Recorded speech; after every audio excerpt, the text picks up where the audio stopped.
Good afternoon. Now had a chance to review in detail the notes of the call between the President of the United States and the President of Ukraine, as well as the legal opinion drafted by the Department of Justice in an effort to prevent the whistleblower complaint from coming to our committee. And I have to say that I'm shocked by both. The notes of the call reflect a conversation far more damning than I or many others had imagined.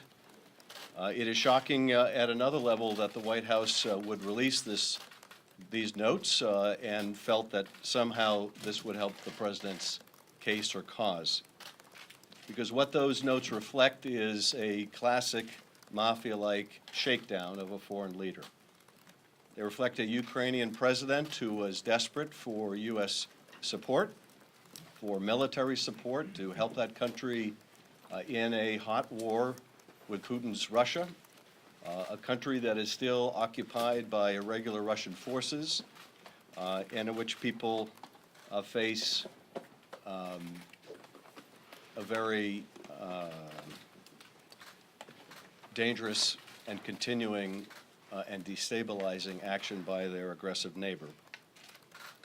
And at the same time, a President of the United States who immediately after the Ukraine president expresses the need for further weapons, tells the Ukraine president that he has a favor to ask. The president communicates to his Ukrainian counterpart that the United States has done a lot for Ukraine. We've done an awful lot for Ukraine, more than the Europeans or anyone else has done for Ukraine, but there's not much reciprocity here. This is how a mafia boss talks. What have you done for us? We've done so much for you, but there's not much reciprocity.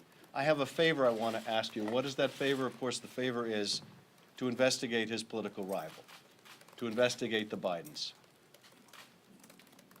And it's clear that the Ukraine president understands exactly what is expected of him and is making every effort to mollify the president. What adds another layer of depravity to this conversation is the fact that the President of the United States then invokes the Attorney General of the United States, as well as his personal lawyer, as emissaries, in the case of the Attorney General, as an official head of a U.S. department, the Department of Justice, that he says will be part and parcel of this. Now, I know the Attorney General is denying involvement in this, but nonetheless, you could see why the Department of Justice would want this transcript never to see the light of day. You can see why they have worked so hard to deprive our committee of the whistleblower complaint.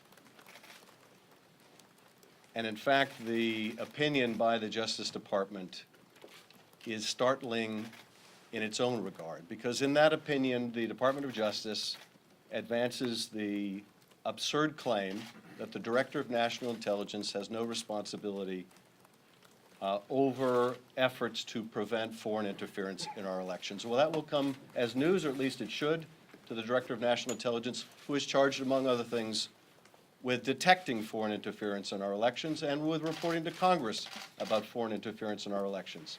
But it is apparently the view of this Justice Department that the Director has no jurisdiction in this area. And it is a sad fact that the Director of National Intelligence would agree to be bound by that view, that the Director of National Intelligence would adopt the view that he had no jurisdiction over an effort to seek foreign interference in our election. That will be the subject of our hearing with the Director tomorrow. What's more, that Department of Justice opinion doesn't even preclude the Director from providing that complaint to our committee, and yet he has withheld it in violation of the law. But the fact that the President of the United States would invoke the Attorney General sends a further message to the Ukrainian president that this is not just me asking, this is not just Rudy Giuliani asking, this is the United States government asking, and we plan to effectuate that through the Department of Justice. Whether those steps have taken place yet or not, or whether those steps have now been prevented by the whistleblower complaint and all that has followed from that revelation.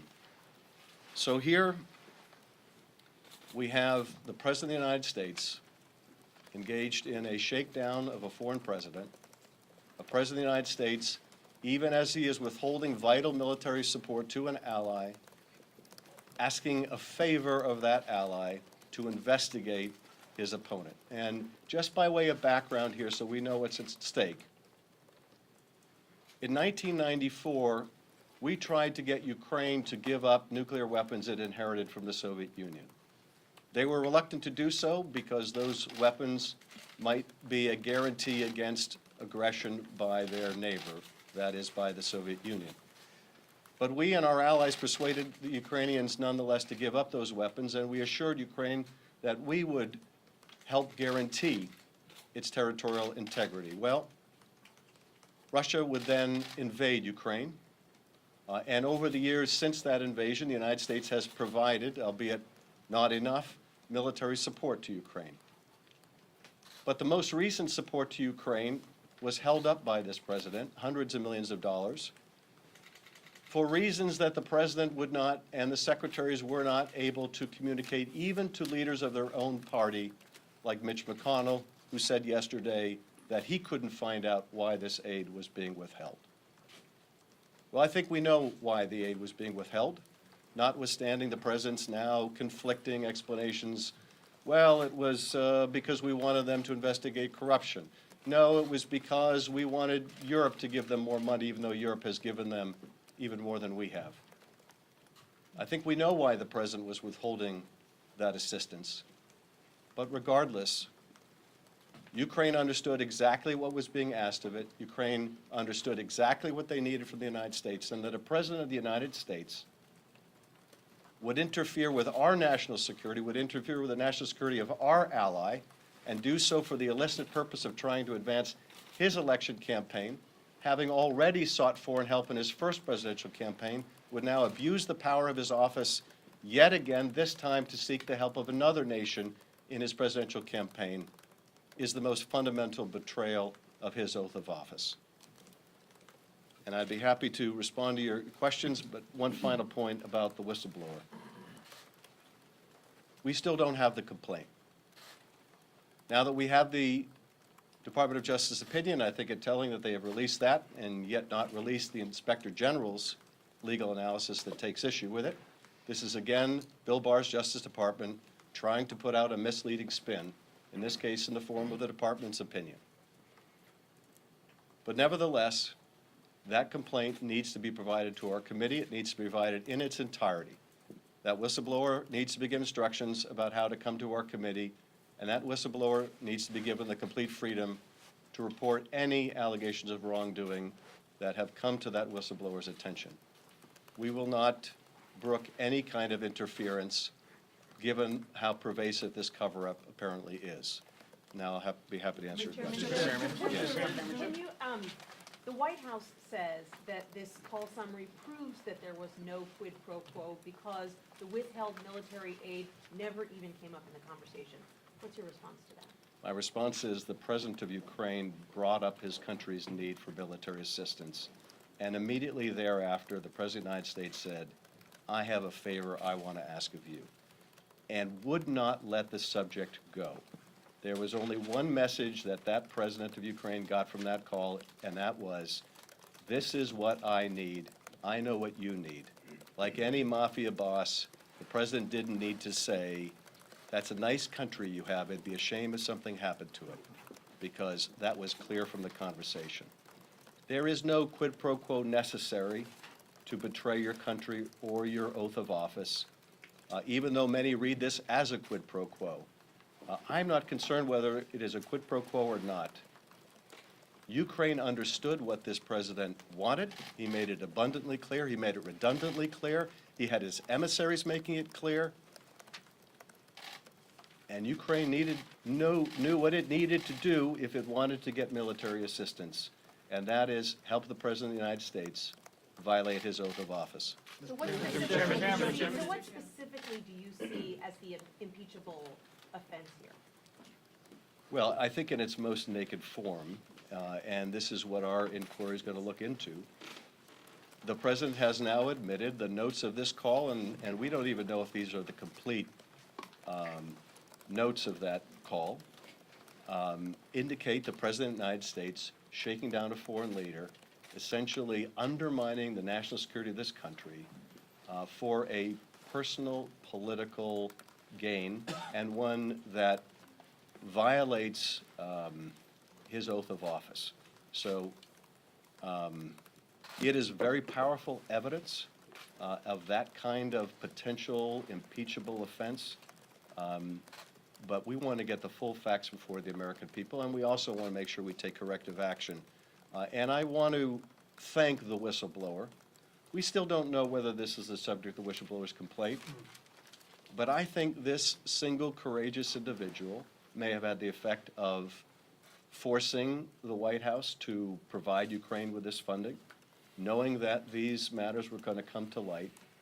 But this whistleblower has already had a tremendous impact in exposing wrongdoing of the President of the United States and helping protect our national security in a way that his or her boss was unwilling to do. And by that, I mean the director as well as the President of the United States. Are you expecting a complaint by Calls tomorrow? for impeachment for some time. Yesterday, you came out in support of what the speaker announced.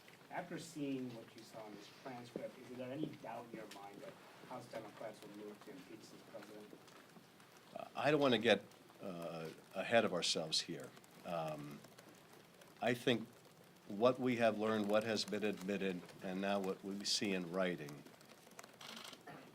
is about as damning as you can imagine. It will be a decision for us when we conclude our investigative work whether to bring this or other matters in the form of articles to a vote. And we'll cross that bridge when we come to it.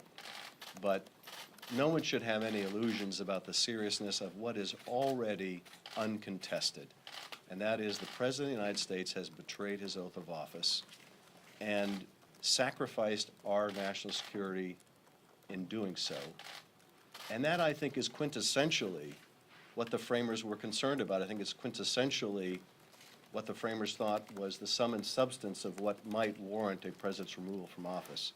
So I don't want to understate the significance of what's already been revealed, but I also don't want to get too far ahead of ourselves. Mr. Chairman, are you ready with all that by tomorrow Do you, morning? do you expect to hear from the whistleblower as early as this week? And what more do you expect to learn from him or her, or from the full complaint, that you can't already glean from the memo of this interaction between President Trump and his Ukrainian counterpart? Well, I certainly hope to hear from the whistleblower this week, and perhaps as soon as tomorrow after the director testifies. But that whistleblower is trying to make sure that that whistleblower is not subject to any further retaliation. And I say further because the president has already retaliated against him or her, retaliated by suggesting that the whistleblower is disloyal to our country. Maybe they're representing some other country, that they're a partisan hack, that they have some hidden bias. So there's already been retaliation by the president. And I would have thought and I would have hoped that the Director of National Intelligence would have spoken out publicly in defense of his employee or contractor. That is someone reliant on the director to protect them. So I don't know whether it will happen tomorrow or not. I can tell you the whistleblower, I think, is eager to come and meet with our committee. This is already a month overdue, at least a month overdue. And we are determined to make sure that that whistleblower has that opportunity. What's more, that no one is sitting next to them trying to put a gag on what they can say. So, Chairman, Thank you, Chairman. I know the election specifically is not your foremost concern, but if I'm not mistaken, today is 131 days until February 3rd. That's the Iowa caucus. So I'm curious from your perspective, what does the timeline look like? How aggressively do you and your colleagues need to move so that you're not interfering with a presidential election? You don't get too late into next year's cycle. Is that a concern? I don't know what the timeline will look like, except that we all feel a sense of urgency here. The Inspector General, and this is, by the way, not contested in the Department of Justice sham legal opinion, no one has taken issue with the fact that this is urgent. Now, DOJ comes up with this completely contorted rationalization that the Director of National Intelligence has no responsibility over foreign interference in our elections, which is completely bogus. But nevertheless, they don't take issue with the urgency here. And I'm not talking about the statutory definition, the fact that this needs immediate attention. So we need to get to the bottom of this whistleblower complaint ASAP. In terms of ultimately how long it's going to take us to develop the full facts, I don't know. I would not have imagined things would have moved as swiftly as they did over the last week. But the cascade of admissions by the president, by Rudy Giuliani, who now gives the bizarre explanation that the State Department was involved in urging him to undertake these activities on behalf of the president to investigate his rival. If he's being truthful there, and obviously that's a huge if, then there's a whole separate scandal involving the State Department, which, by the way, there probably is, given the circumstances of the firing of the U.S. ambassador to Ukraine. But I can't tell you what the timeline looks like. Mr. Chairman, are you Yes. expecting this complaint by the start of your hearing tomorrow? And can you talk a little bit more about what happens if you don't receive it, or what other questions you have for the DNI? Well, you know, I can only say that we've heard nothing from the White House.